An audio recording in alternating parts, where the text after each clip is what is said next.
Welcome to this tax mock test. This question is called stripes. Now, before I start, as always, you should attempt this question yourself first and mark yourself to the suggested solution before watching the rest of this video. It always seems a little bit easier if a lecturer works through a video or through a question, so make sure that you know for yourself first what your level of knowledge is.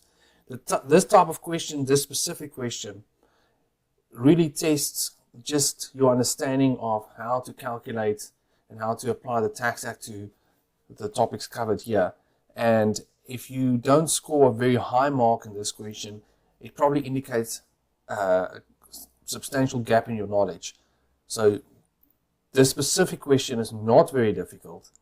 It really just tests your basic understanding. So if you mark yourself and you find that you make a lot of mistakes, please go and rectify it. So let's jump into the question. So Stripes Limited, which we'll just call Stripes, is a resident company with a September year end. So September year end means the tax year runs from the 1st of October until the 30th of September. The company manufactures household appliances like fridges, stoves, washing machines, etc. SARS accepts that this is classified as a process of manufacture. Now remember, the reason why we have that in is because it tells you that this type of taxpayer will usually qualify for things like Section 12C, the factory allowances, and so forth. The company also rents out flats at a reduced rental to its factory workers. Okay, so this company manufactures things, but it also has some rental income. Now that's all taxable for income tax purposes. But what should you start thinking about a little bit when you see this? You should start thinking about the VAT implications of these things. This is residential accommodation. And that is VAT exempt. It may or may not affect what is asked of you in the question, but it's definitely something that I would say would just raise a little bit of a flag when I'm reading this. Stripes is a registered category C VAT vendor, so that means it has monthly VAT returns. The company maintains all legal records required. The company only transacts with other VAT vendors unless implied or stated otherwise.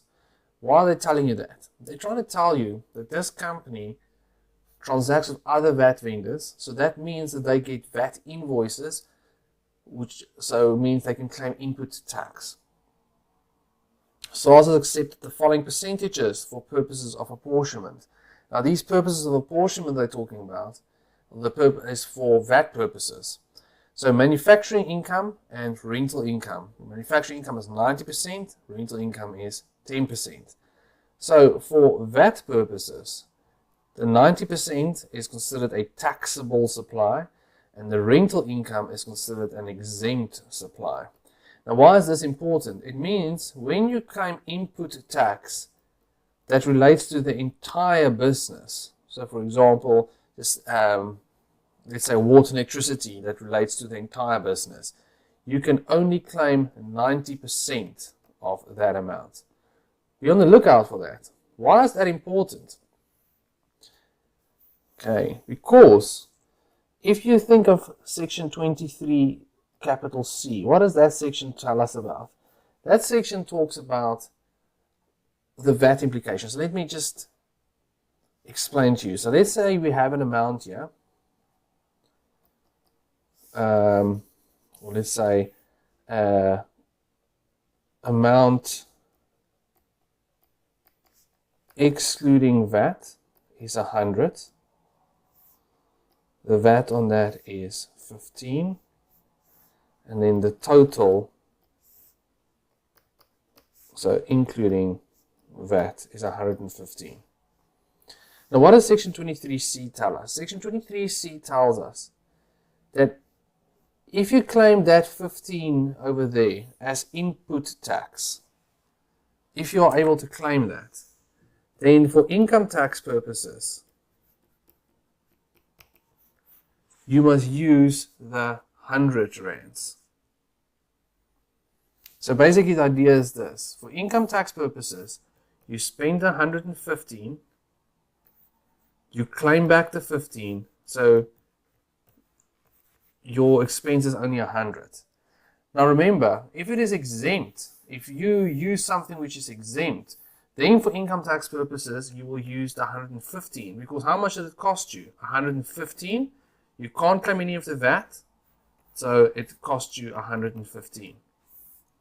Now, why is this also important? If you could only claim 90% of the VAT, for example, right? So let me actually say it here, 90% of VAT. Then the total, you would spend 115. You'd only be able to claim 90% of that, so 15 times 90%.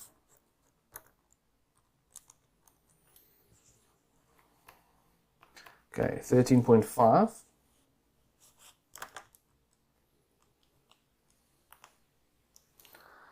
So that means that the amount for income tax purposes that you would use is 101 rands and 50 cents. Usually we'd round it up to 102 rands for questions. So this is a very important concept. Very important concept here. Section 23C says that if you can claim the VAT, you use the amount excluding VAT. But if you can only claim 90% of the VAT, then your cost for income tax purposes must include 10% of the VAT. Okay. The company recently hired a new financial manager who recently completed his undergraduate degree in accounting. The financial manager has performed a calculation of Stripe's taxable income for the year ended 30 September 2022, which is presented below with accompanying notes. Okay, so then they give us a whole big calculation. Over here, we've got the notes that it refers to. Okay, and here's the notes. So let's start working through the notes. So note number 1, if we just take you back, is the sales over here. So they've taken 65 million times 100 over 115. Okay, which you can see as that total over there. So what have they done there when they multiplied by 100 or 115? They are excluding VAT. Did they do it correctly? So the company sells goods to customers locally. That means 15% VAT is charged. And internationally, that's an export, which means it's zero rated. So during the year, the amounts invoiced to the customers were, and they give us that. Now they've taken this whole amount and they've excluded the VAT from it. Is it correct? Does this amount include VAT? Does any of these amounts include VAT? Okay, so the first thing is you need to see, it says it's invoiced. Now if it's invoiced, does that mean it's including or excluding VAT? Okay, so if this is my VAT invoice, this document here, it'll look like this. It'll have goods excluding VAT that's sold, let's say, or amount excluding VAT. It'll have the VAT on it, if there is VAT, and it'll have the total including VAT, which is 115. What is the amount that's invoiced to a person? The amount invoiced to a person is this bottom line over there. So the total including VAT. So that means these amounts here, invoice, are amounts including VAT. Now how much VAT was included there? On this one there's 15% VAT because it's local customers, and on the foreign customers it's zero rated. So already I want you to see that this is potentially an issue for us because they use this total over here, so that includes those foreign customers, and they take that whole amount and they multiply it by 100 over 115. So that's a bit of a problem for us because the zero rated suppliers should not have that. Okay, then number 2, so let's first go up and see. Number 2 is this cost of sales over here, and it's 25,200,000. Right, which is this amount. This is the calc amount. I'm just going to write it there. Okay, so let's see. They say cost of sales was calculated as follows. Is the inventory type, fridges, washing machines, stoves, other, and the total. So obviously we are mostly concerned with the total over here. So they went opening stock plus manufacturing costs less closing stock gives us the cost of sales. Is that correct? Yes, that is correct. Okay, let's go a little bit further. It says the opening inventory amounts, so these amounts over here, are equal to the closing inventory of the previous year as of assessment as audited. So the auditors have reviewed it, they're happy with it. So that means that the opening amounts are correct, the opening inventory. Okay, that's fine.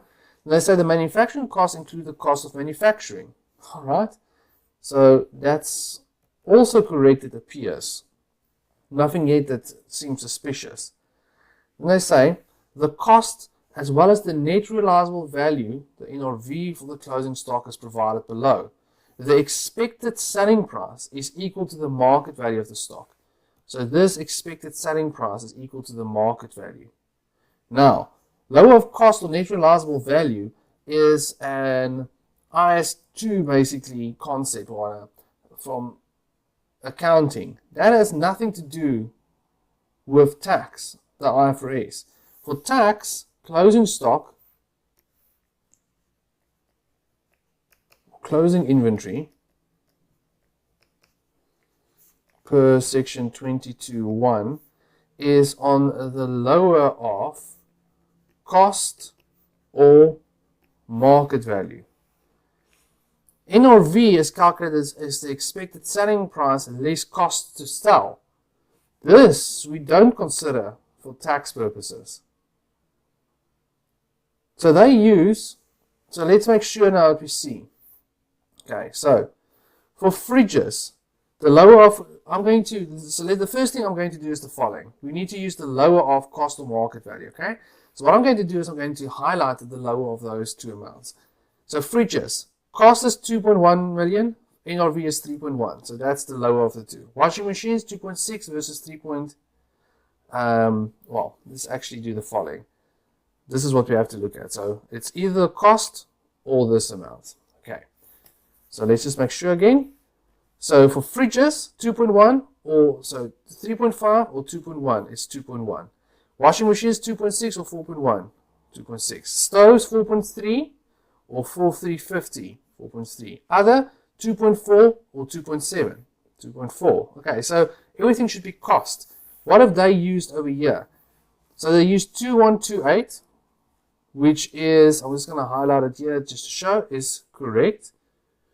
They used 2688, which is correct. For stoves, they used 3920, so they used this amount. Is that correct? No, they should have used the 4.3. So stoves should be 4.3 million. That's what they should have used. So that's a mistake. The other, they used 2464 and they used 2464. So that's correct. So stoves is the only issue here. And it's because they used the lower of cost or net realizable value. And again, net realizable value is not a concept for tax. Right, so stoves has a bit of an issue. Okay, then we have note number 3. So let's just go up and see first. So sales, there's cost of sales, gives us gross profit. That's fine. That's just a subtotal. Then they've got restraint of trade, 1.5 million divided by 3.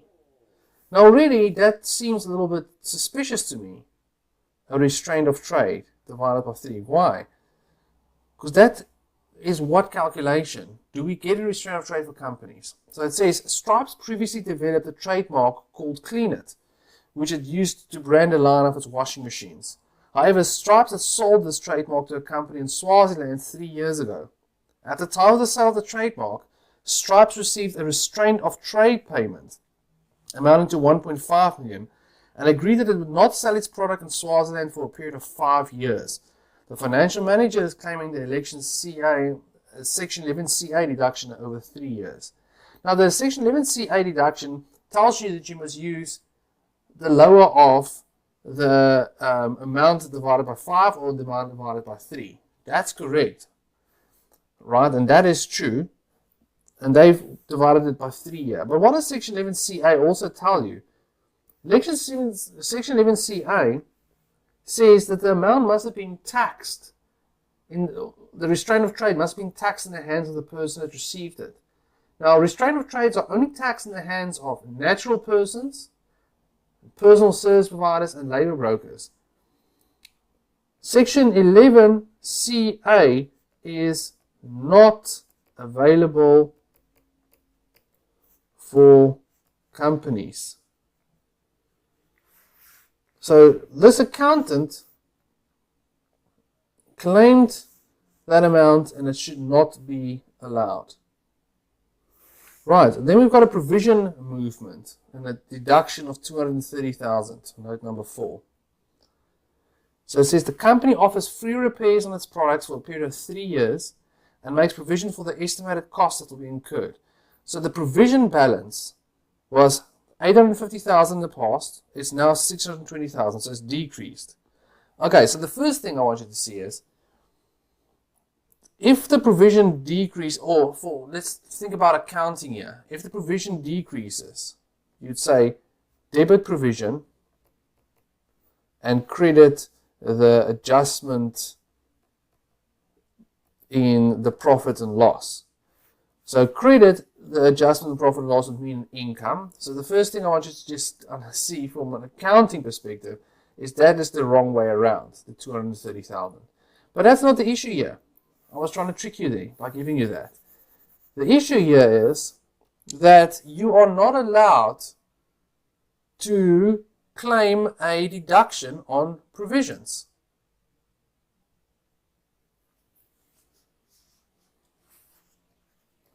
Section 23E says no provisions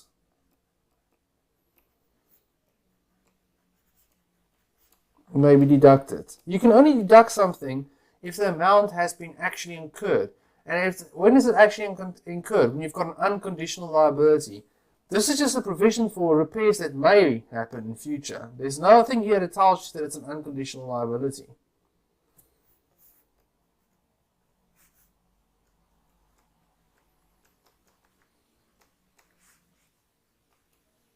So I'm going to say no unconditional legal liability.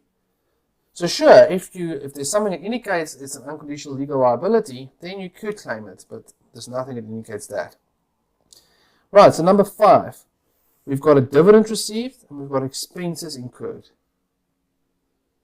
So the first thing I would say here is if you've got a dividend received, where is the dividend exemption?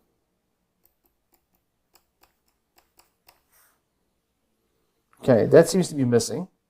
And then we've got expenses incurred.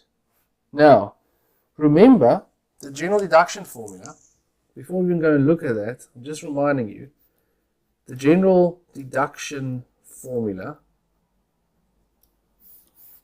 so section 11A basically, says you must carry on a trade then it applies to expenditure plus losses actually incurred during the year of assessment in the production of income excluding capital in nature and section 23F to the extent of trade.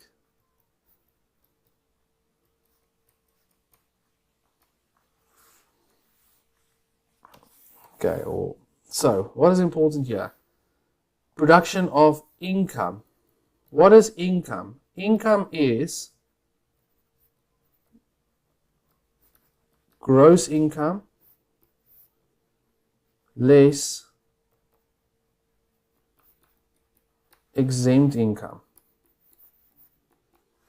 That is income over there. Now, if you receive a dividend of 100 rands, the full amount should be exempt, so therefore there's no income.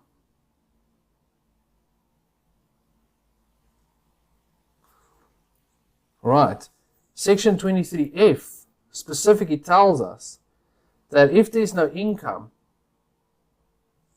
then the amount is not going to be allowed, then you can't claim any deductions against it. So I said here to the extent of trade, section 23F, that's section 23G.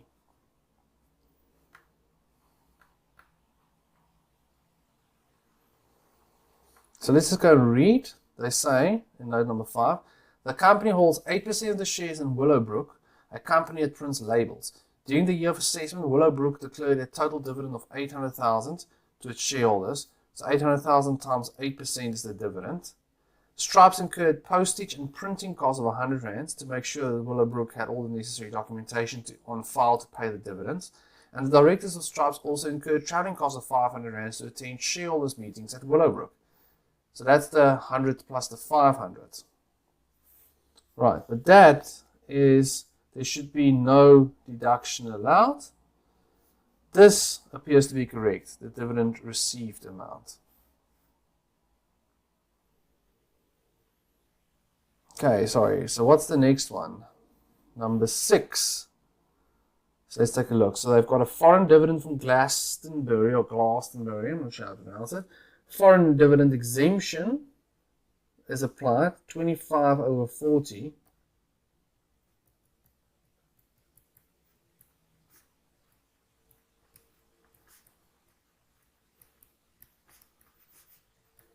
So that's my first issue I can see there. The foreign dividend exemption is for natural persons and trusts. For a company, it should be basically 8/28. And then they've got expenses incurred again.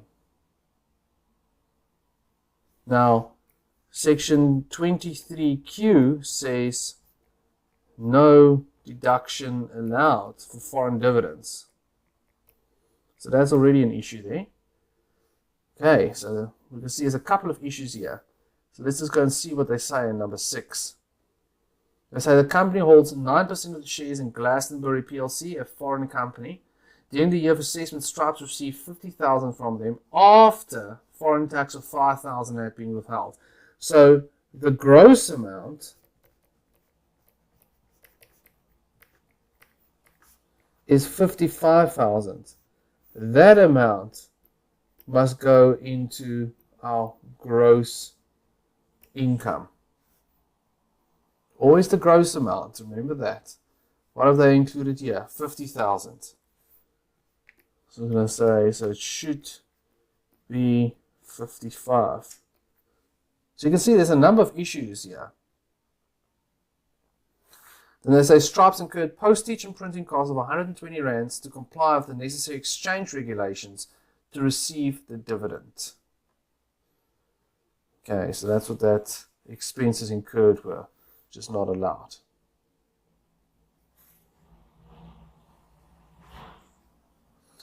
All right, then we've got wooden pallets. Section number 7, section 11E, that's the wear and tear section. So they say 57,500 times 100 over 115. So that's a cost excluding VAT, cool, divided by 3 times 8 over 12. Okay, so let's go and see what this is all about. So it says on the 1st of February, Stripes 2022, Stripes purchased 25 wooden pallets at a total cost of 57,500 including VAT. So could they claim the VAT on that? Yes.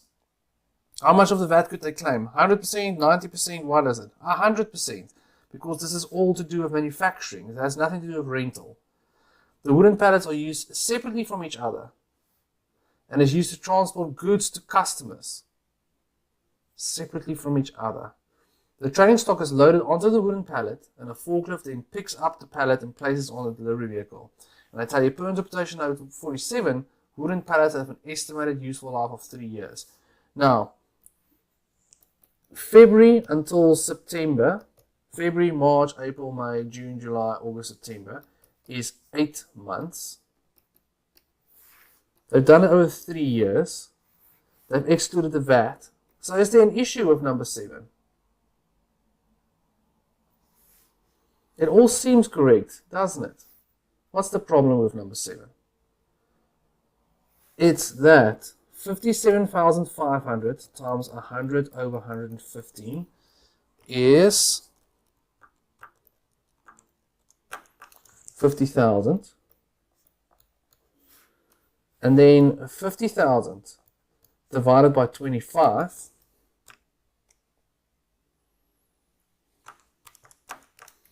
equals 2,000. So a pallet is 2,000 each. So this means thus cost less than 7,000. So thus can deduct in full, written off to 1 rands. So this means you could claim 2,000 minus 1 immediately per pallet. So times 25.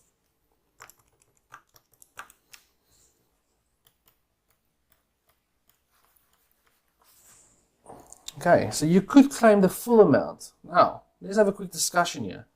I want you to understand that the way that they did it, this financial manager did it over here, is not incorrect. So I wouldn't have an issue with that. But instead of claiming 11,000 rands in this tax year, you could already upfront claim 49,975, almost the full, as you can see, almost the full cost. Interpretation note 47, remember that's where that rule is, allows for that. So you could claim the full amount. Now, from a tax perspective or from a cash flow perspective, you probably want to do this. But understand that there's not necessarily an issue here so far with number 7.